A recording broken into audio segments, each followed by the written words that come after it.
Hello बच्चों, good morning. जैसा कि आप जानते हैं, अपनी बहुत इम्पोर्टेंट सीरीज चल रही है और सीरीज़ का नाम अपन ने रखा है T20।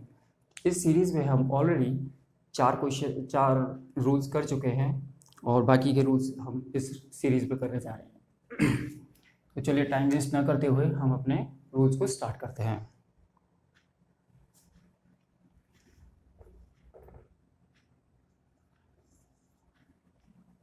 Rule number 5। जिसने मेरी पार्ट 1 नहीं देखा है, उस पार्ट 1 को देख ले अच्छे से, क्योंकि उसमें 4 रूल अपन ऑलरेडी कर चुके हैं।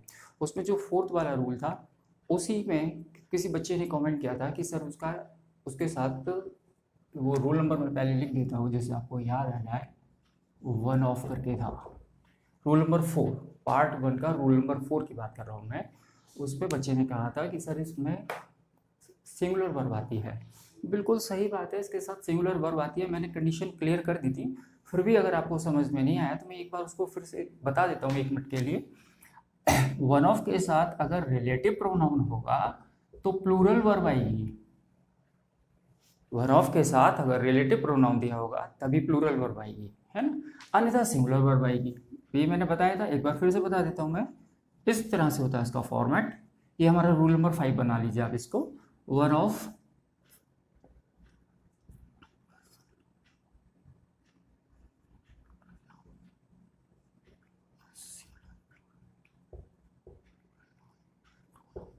ये प्लूरल नाउन या प्लूरल प्रोनाउन आप इसको बना लीजिए। वन ऑफ के बाद हमेशा प्लूरल नाउन आएगा या प्लूरल प्रोनाउन आएगा, लेकिन वर्ब बच्चों सिंगुलर वर्ब आएगी, इस कंडीशन में आएगी।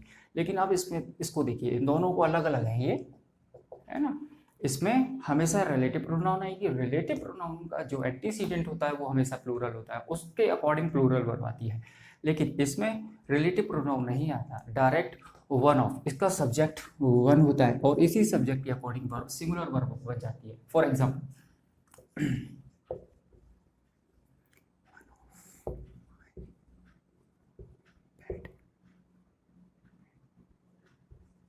One of my bad habits, ये देखिए प्लूरल नाउन आ गया बच्चों, हमेशा प्लूरल नाउन आएगा। One of my bad habits is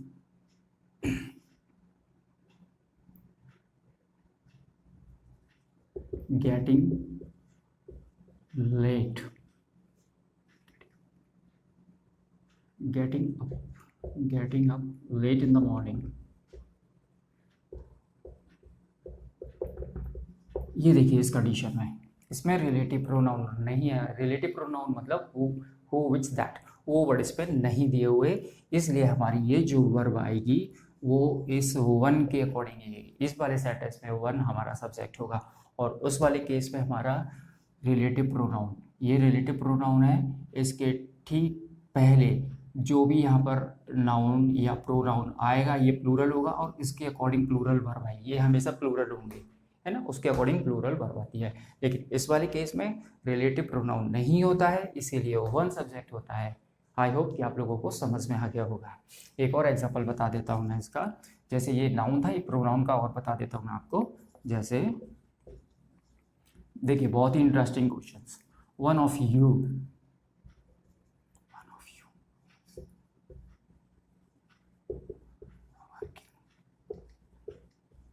one of you is one of you dash working hard. अगर आपको इसमें इज और आर को चूज करने के लिए कहा जाए तो आई होप कि most of the students will choose are, है ना। लेकिन बच्चों इसमें हेल्पिंग वर्ब आएगी इज, है ना। अब देखिए, एरर फाइंडिंग में इस तरह के क्वेश्चन को ऐसे रखा जाता है जिससे बच्चा कंफ्यूज होता है कि यू है, यू के साथ तो आर आता है। लेकिन बच्चों मैंने बताया ना कि इसका सब्जेक्ट वन होता है, तो ये जो इज आ रहा है इस वन के अकॉर्डिंग हो रहा है। वैसे भी प्रपोजिशन के बाद तो हमेशा ऑब्जेक्टिव केस आते हैं, तो ये ऑब्जेक्टिव केस है, ताकि सब्जेक्टिव केस और वर्ब का यूज़ किया जाता है सब्जेक्ट के अकॉर्डिंग, ठीक है। तो इसका सब्जेक्ट हमारा वन है, इसलिए ये इज आएगा ना कि आर आएगा, ठीक है। ये प्रोनाउन हो गया आपका और ये आपका नाउन हो गया। जो भी आएगा वो प्लूरल ही होगा, ठीक है बच्चों।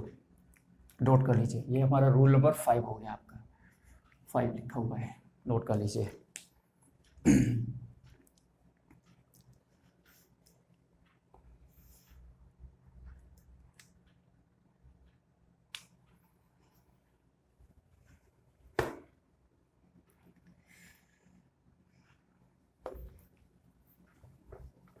चलिए, आप लोगों को है कि समझ में आ गया होगा। तो हम चल रहे हैं रूल नंबर 6 की तरफ, और रूल नंबर 6 बहुत इंपॉर्टेंट है, इसको आप लोग बहुत अच्छे से समझें।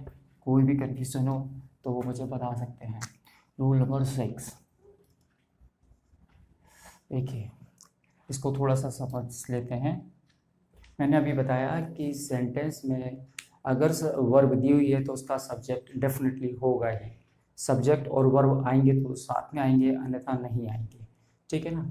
तो देखिए, अब आती है बात ये कि कभी कभी बच्चा कंफ्यूज हो जाता है कि सब्जेक्ट क्या है। जैसे अभी इस 1 वाले में बच्चा उसको यू को सब्जेक्ट समझ बैठता है, लेकिन सब्जेक्ट उसमें 1 होता है। सॉरी, देखिए इस तरह से है ना, जैसे जब भी दो subject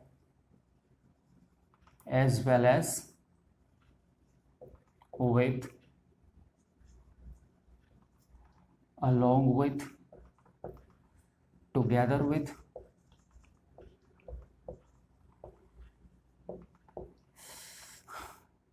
besides, but, except, in addition to,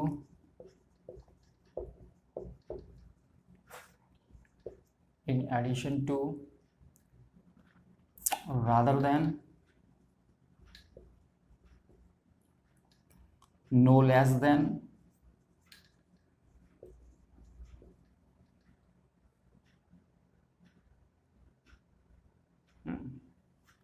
like, unlike, हमें यहाँ लिखना पड़ेगा मुझे, and not,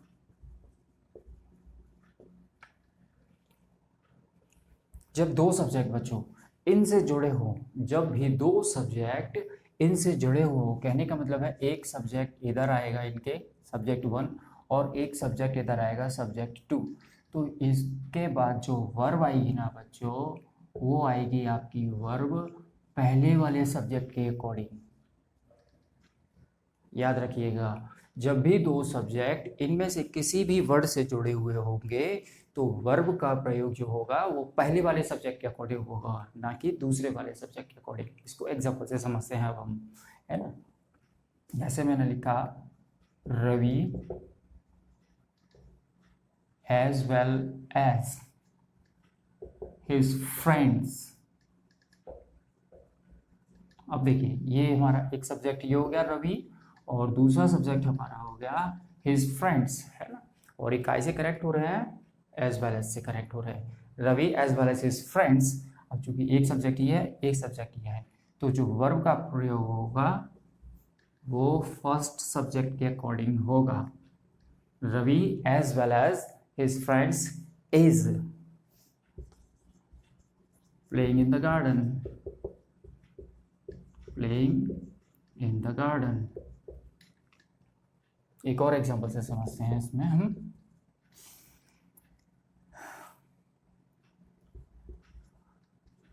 माय फादर,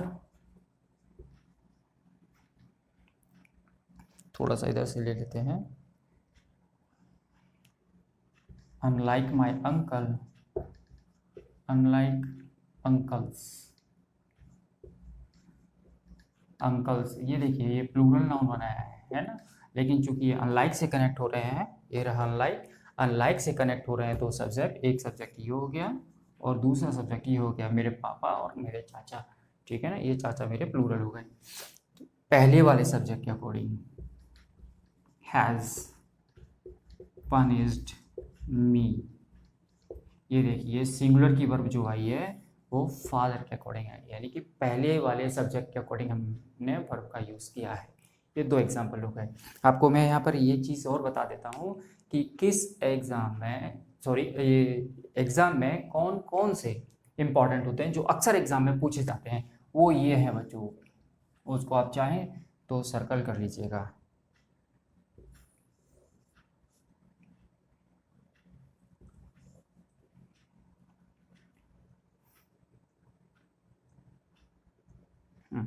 ठीक है, मैंने ये कहा है ये एग्ज़ाम में अक्सर पूछे जाते हैं, ये नहीं कहा है कि एग्ज़ाम में इन्हीं में से आएगा। आप ये सारे करें, जनरली ये एग्ज़ाम में पूछे जाते हैं, इसलिए मैंने आपको बता दिया। नोट कर लीजिए इसको भी। ये रूल नंबर हमारा 6 कंप्लीट हो गया। अब हम आते हैं रूल नंबर 7 की तरफ। नोट कर लीजिए आप।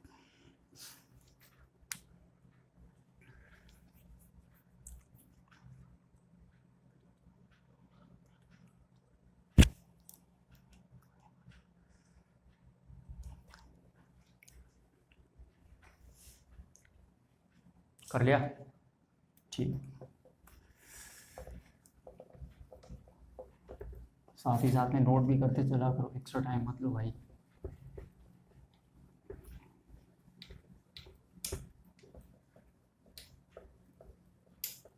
चलिए देखते हैं रूल नंबर 7 को। रूल नंबर 7, अभी हमने कनेक्ट किया था कि वर्ब का प्रयोग पहले वाले सब्जेक्ट के अकॉर्डिंग होता है। अब हम करेंगे वर्ब का प्रयोग दूसरे वाले सब्जेक्ट के अकॉर्डिंग कब होता है ना। तो रूल नंबर 7 ये है, जब भी आपके दो सब्जेक्ट ईदर और neither nor not only but also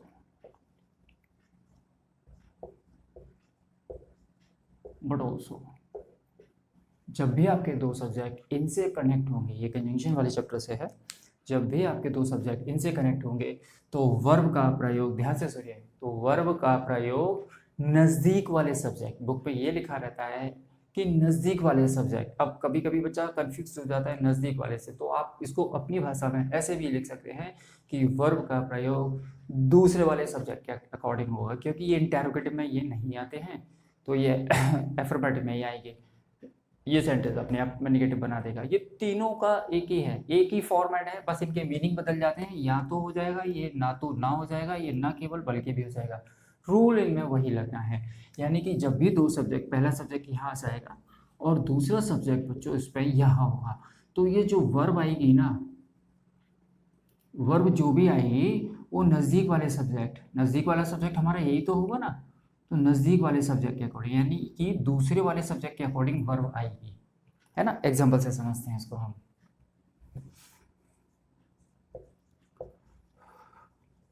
not only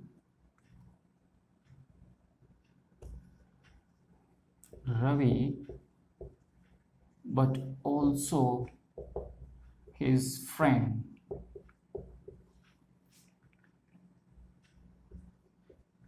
was studying in the class। ये देखिए, ये हमारी वर्ब हो गई, है ना। हेल्पिंग वर्ब, मेन वर्ब जब होती है तो पहले हेल्पिंग वर्ब को प्रायोरिटी दी जाएगी, हेल्पिंग वर्ब। तो ये हेल्पिंग वर्ब हमारी, ये हमारा दूसरा सब्जेक्ट हो गया, दूसरे वाले सब्जेक्ट के अकॉर्डिंग ये आपकी हेल्पिंग वर्ब आ गई।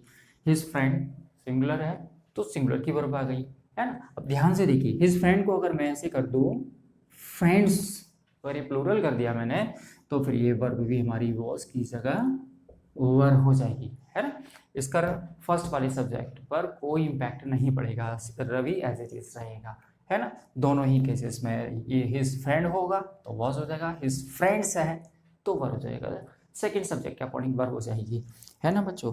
लेकिन मैं एक बात बताना चाहूँगा, ये बैंकिंग और एसएससी के लेवल का क्वेश्चन नहीं है, उसमें इसकी सेकंड मूव आती है, वो मैं अभी आपको बताने वाला हूँ। ये जो क्वेश्चन है वो आ सकता है MPSI का जो एग्ज़ाम होता है 30 मार्क्स का, उसमें आ सकता है, या जेल पुलिस का जो एग्ज़ाम होने वाला है उसमें आ सकता है, और शायद MTS में भी अब नहीं आते इस तरह के क्वेश्चन। ये बहुत ही बेसिक से क्वेश्चन है ना उसका है। अब इसका, इसी का बच्चों सेकंड फॉर्मेट और बताता हूँ मैं आपको, सेम चीज़ है ना। उसके लिए और बता देता हूँ मैं आपको सिंपल सी एक चीज़। ये मैंने आपको बता दिया कि सेकंड सब्जेक्ट के अकॉर्डिंग आपकी वर्ब आ जाएगी। अब इसमें जो होता है वो ध्यान से समझिए, ये जो पहला और दूसरा सब्जेक्ट देख रहा है ना, इसके अलावा यहाँ पर आपको हमेशा ये चीज़ याद रखनी है कि जो पार्ट, इनमें से कोई सा भी एक ले लीजिए, है ना। मैंने नॉट ओनली ले लिया तो इसका मतलब ये नहीं है कि इन दोनों को मैं अलग से कराऊँ, एक ही चीज़ है, बस अर्थ बदल जाता है कि जो पार्ट नॉट ओनली के बाद होगा पार्ट्स ऑफ स्पीच का, वही पार्ट बट ऑल्सो के बाद में होगा। एक बार फिर से सुनिए, पार्ट्स ऑफ स्पीच का जो पार्ट नॉट ओनली के बाद होगा वही पार्ट बट ऑल्सो के बाद होगा। ये पार्ट्स ऑफ स्पीच क्या होती हैं सर? तो ये पार्ट्स ऑफ स्पीच बच्चों ये होती है noun, pronoun, verb, adverb, adjective, preposition, conjunction, interjection, ठीक है ना।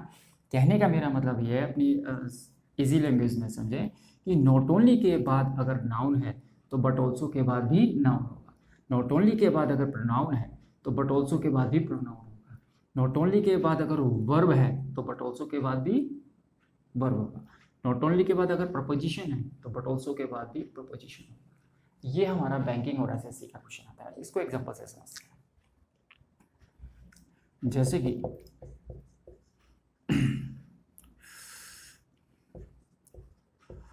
not only he believes in hard work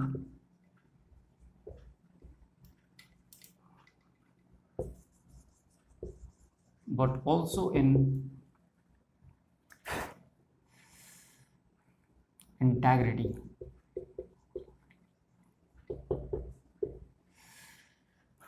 ये देखिए बच्चों, आपके एग्जाम में सीधा मैं आपको बता देता हूँ कैसे आता है। ये बी पार्ट और ये सी पार्ट और ये आपका नो एरर वाला पार्ट हो गया। रेडी, आपके एग्जाम में इस तरह से आता है ना। तो अब इसको ध्यान से समझ लीजिए। एक जब भी आपके नॉट ओनली बट ऑल्सो का क्वेश्चन आए या ईदर और नीदर नॉर का क्वेश्चन आए तो आपको बस दो ही चीज़ों पर ध्यान फोकस करना है। पहला मैंने आपको बताया वर्ब को देखना है, तो सेकंड वाले सब्जेक्ट के अकॉर्डिंग वर्ब आनी चाहिए, और अगर वर्ब सेकंड के अकॉर्डिंग लगी हुई है तो फिर हमारा नाउन प्रोनाउन जो भी होता है इनके बाद पार्ट्स ऑफ स्पीच देखना चाहिए।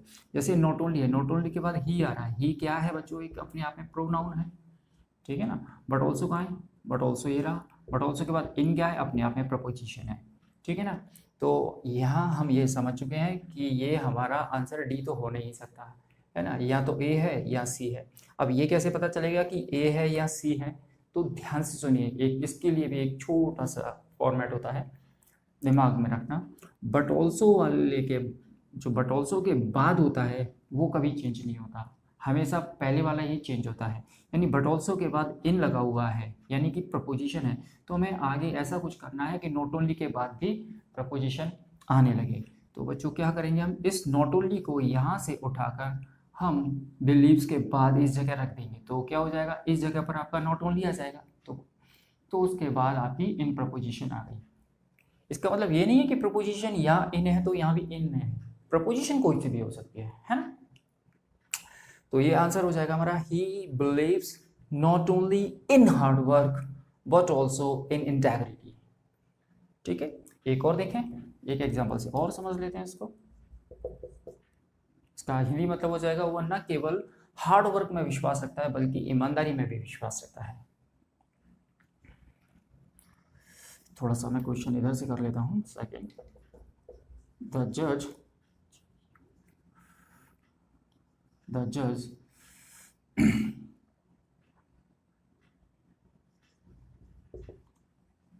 not only acquitted मीन्स होता है दोष मुक्त करना। द जज not only acquitted the culprit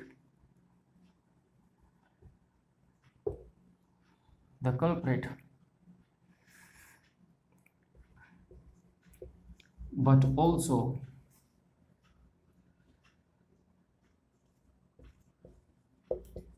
praised all his actions। ये क्वेश्चन है आपका, ठीक है। द जज not only acquitted the culprit but also praised all his action। अब इसमें देख लीजिए, ये रहा नॉट ओनली, नॉट ओनली के बाद क्या रहा है, वर्ब आ रहा है, वर्ब आ रहा है ना। अब बट ऑल्सो कहाँ है हमारा, ये रहा बट ऑल्सो, बट ऑल्सो के बाद क्या रहा है, वर्ब आ रहा है ये भी, यानी कि दोनों के बाद वर्ब आने लगा। तो ये कहीं कोई प्रॉब्लम नहीं इसमें, मीन्स ये बिल्कुल एक्यूरेट है, सही। तो इसका आंसर हो जाएगा हमारा डी, नो एरर। नोट कर लीजिएगा फटाफट।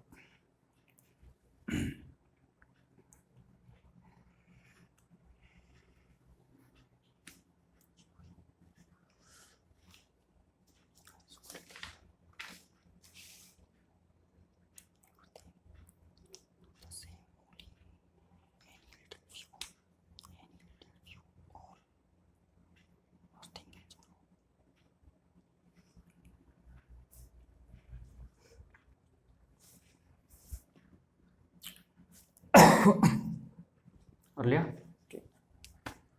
बोल दिया करो, नोट कर लिया करो। चलिए रूल नंबर 8 की तरफ आते हैं अब हम।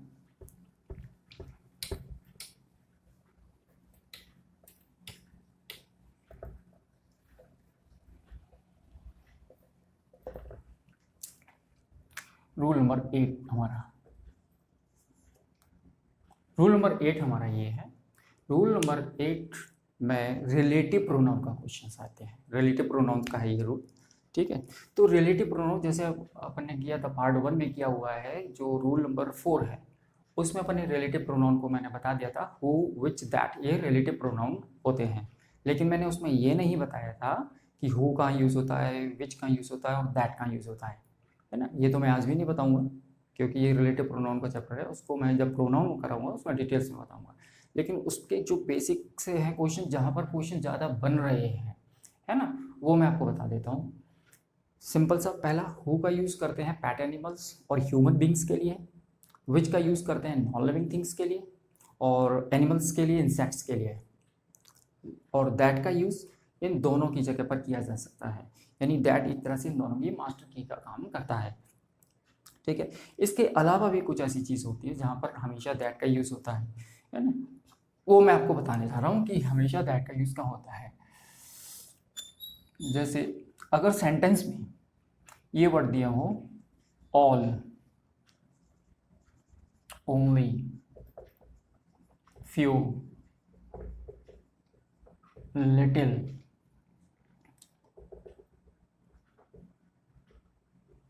ये कोई सा भी थिंग हो सकता है बच्चों। 4 थिंग होते हैं, समथिंग, एनीथिंग, नथिंग, एवरीथिंग। चारों में से कोई सा भी थिंग हो सकता है यहाँ पर, ठीक है ना। थिंग,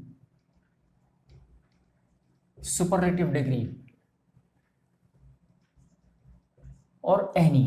अगर सेंटेंस में आपके ये वर्ड दिए हुए हैं तो आप ये मान लीजिए कि वहाँ पर रिलेटिव प्रोनाउन के रूप में आपको हमेशा दैट का ही यूज़ करना है। एक बार फिर से बता दूं कि अगर सेंटेंस में ये वर्ड दिए हुए हैं तो रिलेटिव प्रोनाउन हमेशा दैट आएगा। फिर सब्जेक्ट चाहे आपका ह्यूमन बीइंग्स हो, पैट एनिमल्स हो, नॉन लिविंग थिंग्स हो, कुछ भी हो, हमेशा रिलेटिव प्रोनाउन दैट ही आएगा। फॉर एग्जाम्पल से समझते हैं इसको। जैसे my father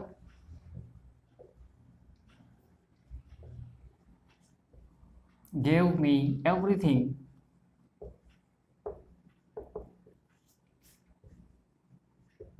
which I needed। Error finding में बच्चों ये कुछ इस तरह से आता है क्वेश्चन। एरर फाइंडिंग में कुछ इस तरह से क्वेश्चन आएगा, my father gave me everything which I needed. तो आपने देखा ये हमारा रिलेटिव प्रोनाउन है ना, रिलेटिव प्रोनाउन। और हमारे सेंटेंस में क्या दिया हुआ है, थिंग दिया हुआ है, ये रहा थिंग, है ना, यानी कि ये ऊपर दिया हुआ है थिंग। तो इस केस में हमेशा रिलेटिव प्रोनाउन दैट का यूज करते हैं। एक और एग्जांपल से समझते हैं।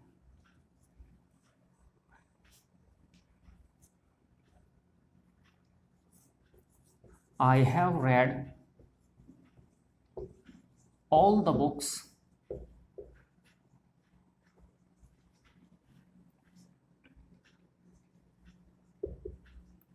which have been written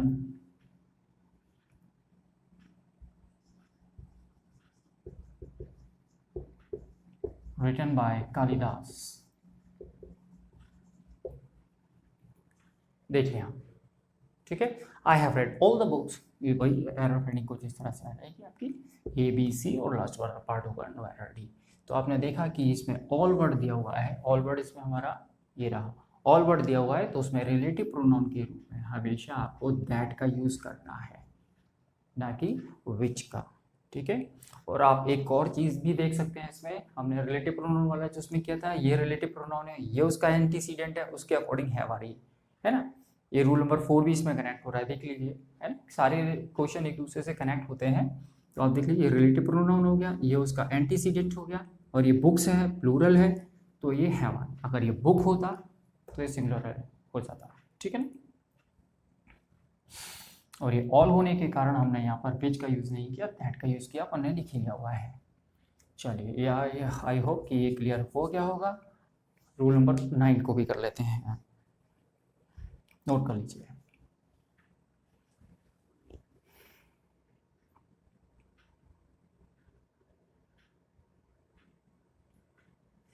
चलो वो भी देख लीजिए, रूल नंबर, वीडियो को मैं ज़्यादा लंबा नहीं रख सकता हूँ। चलिए एक छोटा सा है रूल जो अक्सर एग्जाम में आ रहा है, इसको कुछ इस तरह से लिख लें, कुछ इस तरह से बना दें इसको बच्चों, ठीक है। जब भी आपके पहले वाले सेंटेंस में नॉट नेगेटिव सेंटेंस है तो दूसरा जो कनेक्टर होता है ना बच्चों वो और होता है ना, और ना कि नॉर। स्पोकन इंग्लिश में जनरल लोग यहाँ पर नॉर बोलते हैं, स्पोकन इंग्लिश अलग है, इसको अलग रखें भाई, है ना। तो पहला सेंटेंस अगर नेगेटिव है तो दूसरा जो कनेक्टर होगा वो आपका नॉर नहीं और होता है, ठीक है। फॉर एग्जाम्पल से समझते हैं, जैसे I do not eat onion nor garlic, ये है एरर फाइंडिंग में, ये इस तरह से आता है आपको। तो आपने देखा ये रहा हमारा पहला सेंटेंस नेगेटिव है, आई डू नॉट, या नॉट कोई सा भी हो सकता है, do not, does not, did not, कोई सा भी नॉट हो सकता है। I do not eat onion nor garlic, तो ये नॉर नहीं और आएगा, ठीक है। तो यहाँ पर नॉर नहीं और आएगा, तो इसका मतलब वही हुआ जो नीदर नॉर का होता है, ठीक है। ना ही मैं लहसुन खाता हूँ ना ही मैं प्याज खाता हूँ, ठीक है ना। एक और देख लेते हैं,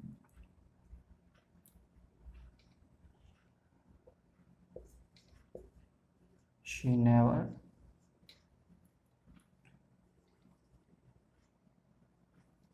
speaks English, speaks in English, sorry, nor in Hindi, not in Hindi. She never speaks in English, ना ही वो कभी इंग्लिश में बात करती है और ना ही हिंदी में, तो ये नॉर नहीं और आएगा यहाँ। इस तरह से क्वेश्चन है कि रूल नंबर 9 हमारे क्लियर हो चुके हैं एंड आई थिंक टाइम भी हो चुका है। देख लीजिए सिंपल सा है, पहला सेंटेंस नेगेटिव होगा तो दूसरे वाला जो कनेक्टर होगा वो और होता है, नॉर नहीं होता है। आई होप कि आप लोगों को समझ में आ गया होगा। इसमें हमें T20 में 20 रूल्स करना है, जिसमें से आज हमारे 9 रूल कंप्लीट हो चुके हैं, ठीक है। बाकी के जो 11 रूल हैं मैं कोशिश करूँगा कि उनका एक ही वीडियो बना दूंगा, जैसे पार्ट 3 हो जाएगा। पार्ट 3 भी मैं जल्दी ही डाल दूंगा, 2 या 3 दिन के अंदर पार्ट 3 भी आपका अपलोड कर दिया जाएगा, ठीक है। Okay, thank you.